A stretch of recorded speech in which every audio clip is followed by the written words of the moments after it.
මේ යන අතරමඟ අපේ අදහසක් තියෙනවා ඇත්ත අතුරු සෙවනටත් ගිහින් යන්න. ඇත්තටම දන්නේ නැහැ වෙලාවල් කොහොමද කියලා. මේ බලමු අපි එතනට ගිහිල්ලා අපිට අවස්ථාවක් තිබුණොත් අපි අනිවාර්යෙන් යම් බලන්න මේ ඇත්පැටවුන්ට කිරි දෙන විදිහ බලන්න. ඔන්න යාළුවනේ අපිට වෙච්ච ප්‍රශ්නේ අපි ඇත්පැටවුන්ට කිරි දෙන වෙලාව පහුවෙලා. එතකොට 10:00 අතර තමයි අපිට මේ බලන්න පුළුවන්. ආයෙත් යන්න පුළුවන් 2:00ට. දැන් ඉතින් කරන්න දෙයක් නෑ. වෙලාව පහුවෙලා අපිට ආපහු යන්න තමයි මුනේ.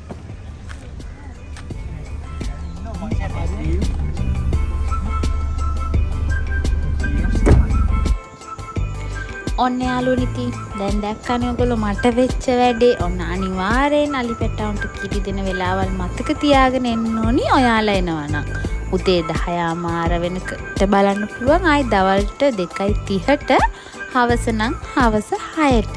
ඉතින් මේ වෙලාවල් මතක තියාගෙන මේ හරියට ආවනම් ඔයගොල්ලන්ට අනිවාර්යෙන් මට වෙච්ච වැඩි වෙන්නේ නැතිව ඔයගොල්ලන්ට ඒක බලන්න පුළුවන්.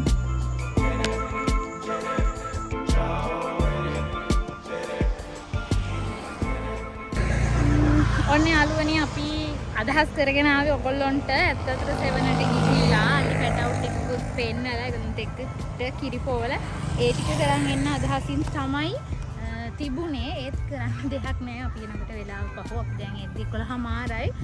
ඒගොල්ලන්ගේ ඒ වෙලාව තින් 10:00 වෙනකම් විතරයි.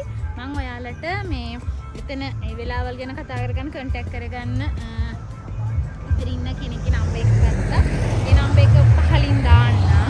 ඉතින් දැන් අපි සෆාරි එකක් යන්නත් අදහස් කරා. හැබැයි මේ වෙලාවත් එක්ක එතන යන්නේ නැතුව අපි අදහස් කරගෙන ඉන්නවා දැනට යාල පැත්තේ ගිහිල්ලා සෆාරි එකක් යන්න බලමු. ඔයගලන්ට පේනවද දන්නේ අන්න අර හරිය ඈත මේ කට්ටිය නානවා. පේනවද? ගොඩක් කට්ටිය නානවා. මේ වතුර ටිකක් හරිම ෂෝක් දැක්කම මේකට රස්නෙත් එක්ක මේ සුටුස් ගාලා පයින්න තමයි හිතෙන්නේ. ඒකදී මොනා කරන්නද මේ අපිට කතරගම පුදුබිමට යන්න තව වෙලා යන නිසා අපිට මෙතනින් නාන්න හම්බෙන්නේ නැහැ. අපි බලමු කොහේ හෝ තැනකින් මේ ජල පහසක් විඳගන්න අමතක කරන්නේ නැහැ. හැබැයි මෙතන උදවලව ඩෑම් එකෙන් නම් අද අපිට නාන්න හම්බෙන්නේ නැහැ.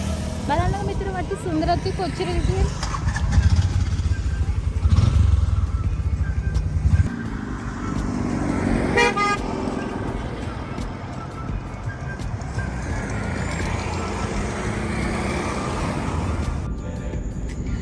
ඔයාලට දැන් මේ ඈත පේනකොටම ඔයගොල්ලෝ දන්නවා මේ කොහෙද කියලා.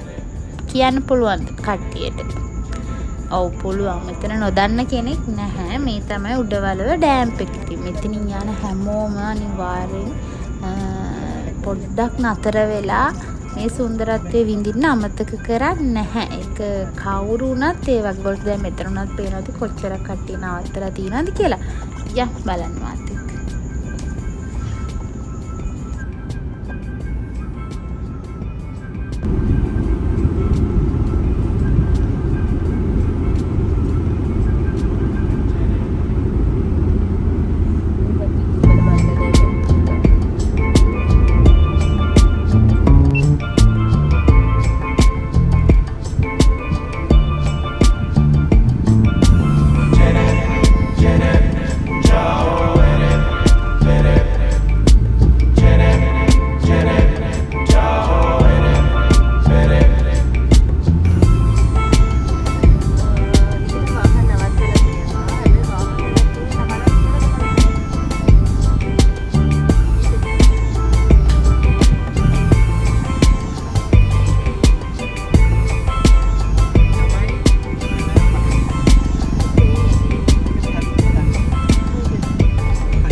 ඩෑම් එක පහු කරනකොට අපි කාගෙත් තියෙන පොඩි අරමුණක්. ඒ තමයි අල්ෆෝන්සු අඹ කන්න තියෙන ආසාව. ඉතින් ඒක බලාපොරොත්තුෙන් තමයි මමත් ආවේ. හැබැයි ඉතින් මට වෙච්චදී බලන්නකෝ අල්ෆෝන්සු අඹ නැහැ මේක අඹ වාරේ අල්ෆෝන්සු අඹ නම් නැහැ මෙතන තිබුණේ. ඉතින් අපිට ඒකත් මිස් වුණා මෙදා සැරේ.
අපිට මීට කලින් කවදාවත් ඇත්තටම හම්බුන්නේ නැහැ මෙහෙම දර්ශනයක්. මේ දහසේ ඉන්න මෝ රංචුවක් අපිට හම්බුණා. ඒගොල්ලෝ බලාපොරොත්තුෙන් ආවේ නම් මේ කනවා.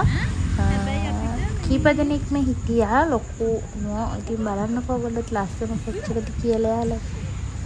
කරන්ට් එක ඇල්ලුවා ඇතුලේ.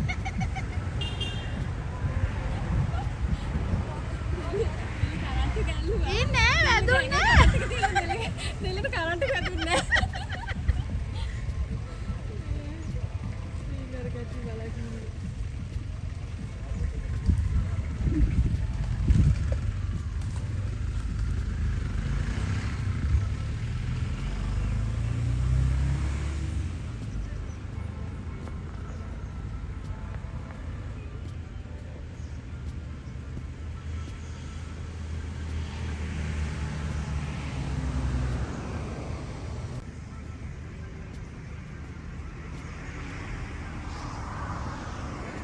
යාලා ලොකුයි.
එක පාරටම මොකක්ද පොඩි සද්දයක් ආවා. මුළු රංචුවම සිංගාල දුවලා ගියා. දැක්කනේ.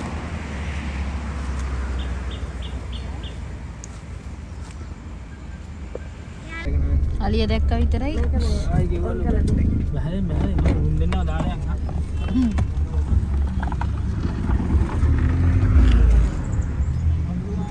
ඔන්න ඉතින් අපි හොය ආපු එක්කෙනෙක්ව අපිට හම්බුණා. අපි ආසාවෙන් ආවේ ඇත්තටම අඩියෙක් බලන්න. ඉතින් ඒ විදිහටම හම්බුණා. හැබැයි මේ වෙන වාහනයක ආපු ගෑල්ලාමෙක් තමයි මේ ගියේ යාට කෑම දෙන්න. ඒ වැඩේ නම් එච්චර අනුමත කරන්න බෑ. මොකද මේ ඒ කියන්නේ අලි වැට ළඟටම ගිහිල්ලා කෑම දෙන එක නම් එච්චර හොඳ නැහැ. ඒත් ඉතින් ඒ ගෑල්ලාමයා ගිහින් දුන්නා. එයත් ඉතින් හොඳට රස කර කර කෑව කමුණු ගෙඩිය. නැඩ ඉතින් අපිට ඒ වැඩේ නම් එච්චර හොඳයි කියලා හිතන්න බෑ.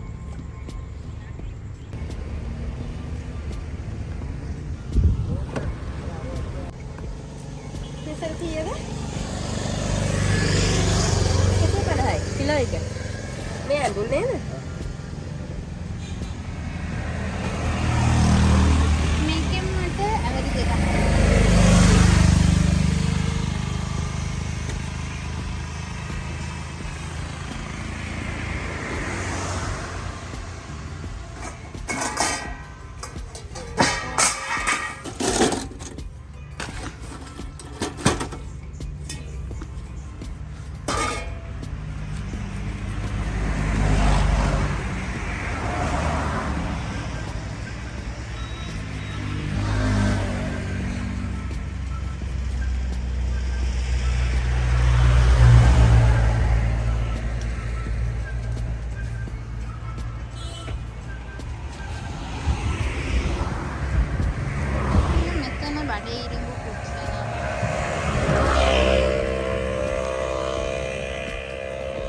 ඇද්ද?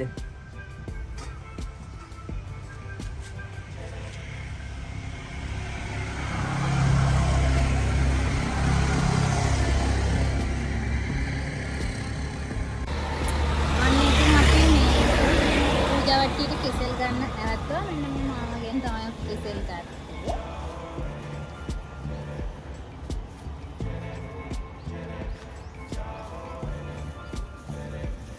රෝගානෝට සල්ලිත් තෝන හොඳේ.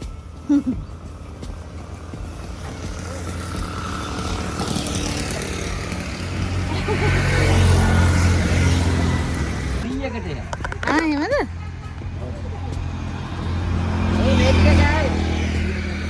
මේ ළඟට වෙනවද?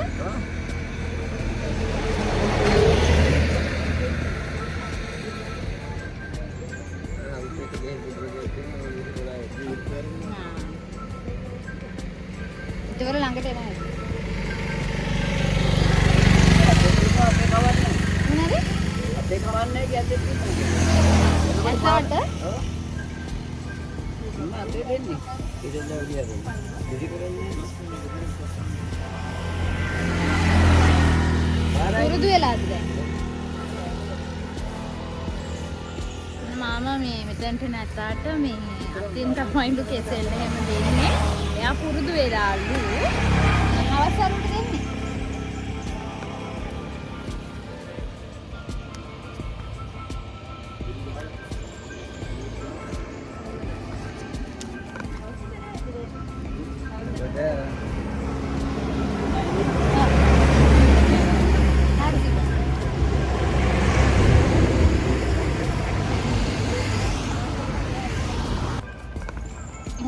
සුබාලුත් අවුරුද්දක් ඒවා.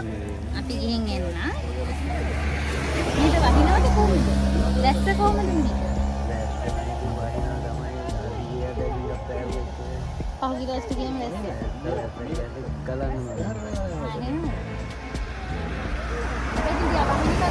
රස්නේ වැඩි නේද? මේ වහින හින්දාද රස්නේ වැඩි නැත්නම් වෙනද? වහින හින්දා රස්නේ. දැන් ගොඩක් කල් ඉඳලම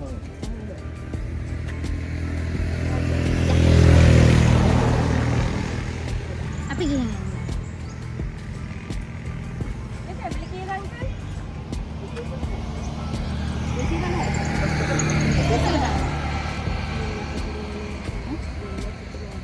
පූජාවට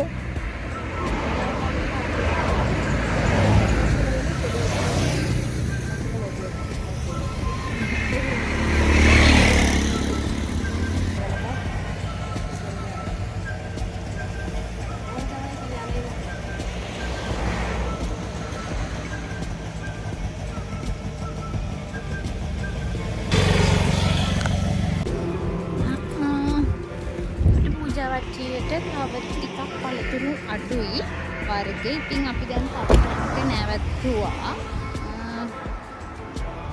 ගන්න. බලමු අපිට ඕන පළතුරු මෙතන තියෙනවද කියලා. මේ දියුලුයි කොමඩු අන්න කියලා තමයි බලාපොරොත්තු වෙන්නේ. බලමු.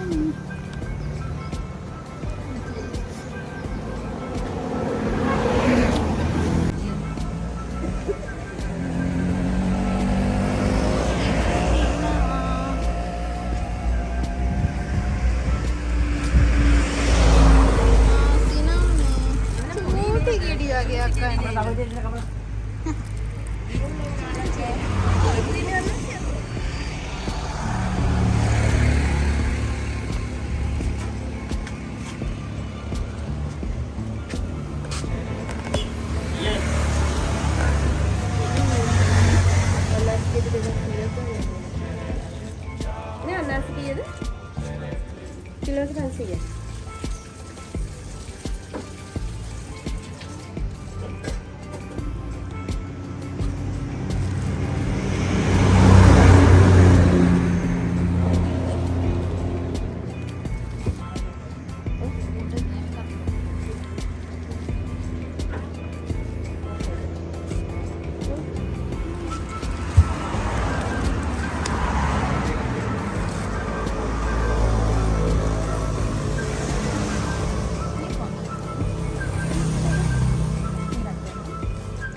එච්චර දන්නේ නැහැ. ඔයගොල්ලෝ කියන්න අපි මේ ගන්න දියුල් මේ හොඳද නරකද කියලා.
ඔන්න දැන් අපි පළතුරු ගත්තා. අපි ගිය පාර අප්‍රේලෙත් මේ කඩෙන්න තමයි මේ පළතුරු ගත්තේ. ගොඩක් වෙලාට මෙතෙන් තමයි ගන්නේ මේ අන්තිමට අවශ්‍ය පළතුරු ටික.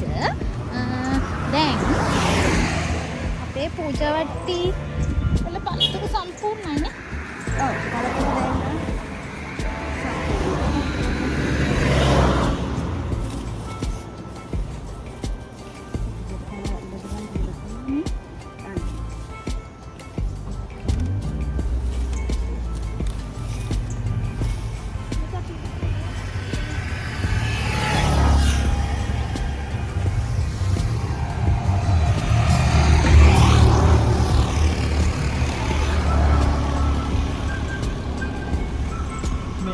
ඉස්සරහට දාලා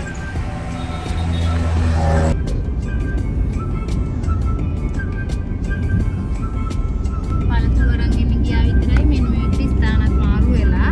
මං හිතන්නේ දැන් ඊට පස්සේ මේ පිටිපස්සම හම්බෙන එකක් නෑ වගේ. මේ පැත්ත හොඳයි කියලා මේ රස්නෙත් එක්ක. ඔබ දිතන්නේ මේ රස්නේ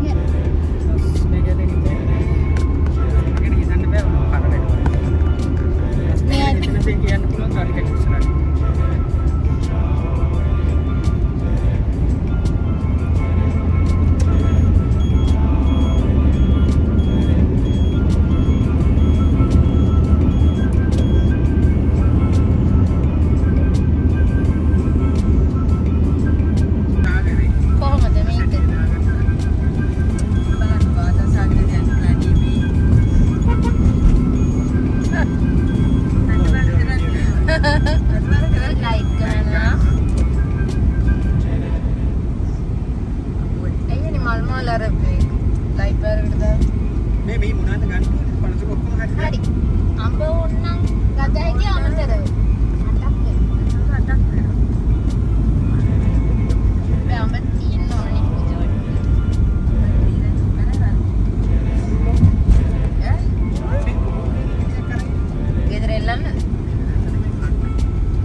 බලන්නකො මේ දර්ශනය කොච්චර ලස්සනද කියලා. අපිට මේ ලුණුගම්වෙහෙර ඩෑම් එකේ දොරටු ඇරලා තිනවා බලා ගන්න පුළුවන් වුණා. මාරම ලස්සන.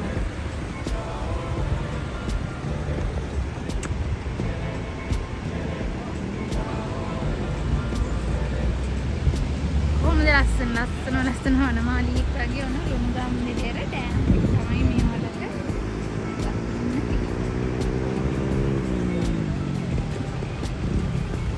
දකින්න හම්බෙනවා අඩු දර්ශනයක්. මේ කියන්නේ හම්බෙන් තමයි මේ දොරටු ඇරලා තියෙනවා දකින්න හම්බෙන්නේ. මේ දවස් ටිකේම මේ පැත්තට වැස්ස තිබිච්ච නිසා තමයි මේ වාන්දොරටු ඇරලා තියෙන්නේ. බලන්නකො කොච්චර ලස්සනද කියලා.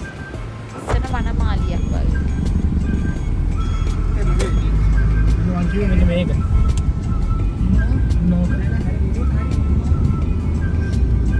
ආයි පොඩ්ඩක් කියමු එතන.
පළවෙනි මේ හොටෙල් එක බලන්න ආවා. බලමු මේක අපිට සෙට් වෙයිද කොහොමද කියලා.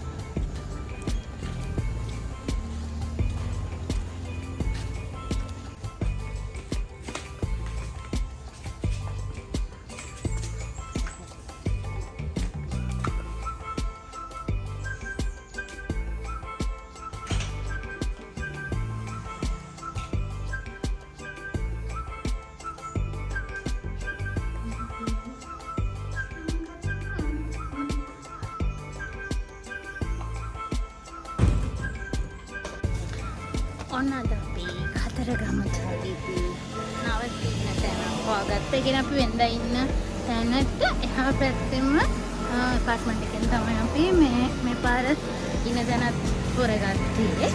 මෙන්න මේ රූම් එක තමයි ගත්තේ. බලමු කොහොමද රූම් එක කියලා.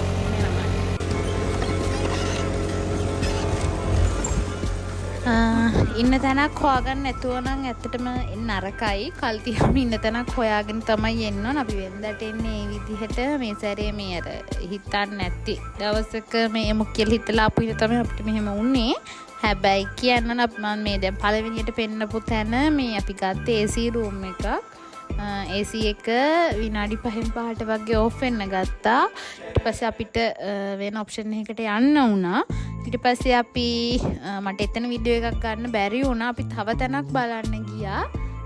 එතනත් හොඳයි තැන. හැබැයි මේ කිසිම එළියක් පේන්නේ නැහැ. ටිකක් අඳුරු වැඩි තැනක් තමයි අපිට දෙවෙනියට හම්බුනේ. එතන නම් කස්ටමර් සර්විස් එකත් පොඩ්ඩක් විතර කියන අපි ගිහිල්ලා කතා කරපු පොඩි වෙලාවටම අපිට සැටිස් වුණ නැහැ. ඒ හින්දා අපි එතනිනුත් ආවා. ඊට පස්සේ මේ හොයන් එනකොට තමයි අපිට හම්බුනේ මේ අපි දැන් මේ අද ඉන්න තැන, නවතින තෝරගත්ත තැන. ඇත්තම කිව්වොත් එතරම් මේ හරිම හොඳයි. අපි තීරණය කරා ආයිත් කතරගම ආවොතින් එතනම ගන්න කියලා. එතන නම් හොඳටම හොඳයි. මම ඔයගොල්ලන්ට ඒ තැන විස්තර ඔයගොල්ලන්ටත් කන්ටැක්ට් කරගන්න ඕන නම් එතන නම්බර් එක පහලින් දාලා තියන්නම්. කතරගම ආවොතින් ඔයාලත් අනිවාර්යෙන් මේ තැන තෝරගන්න. මෙතන නම් සුපර්.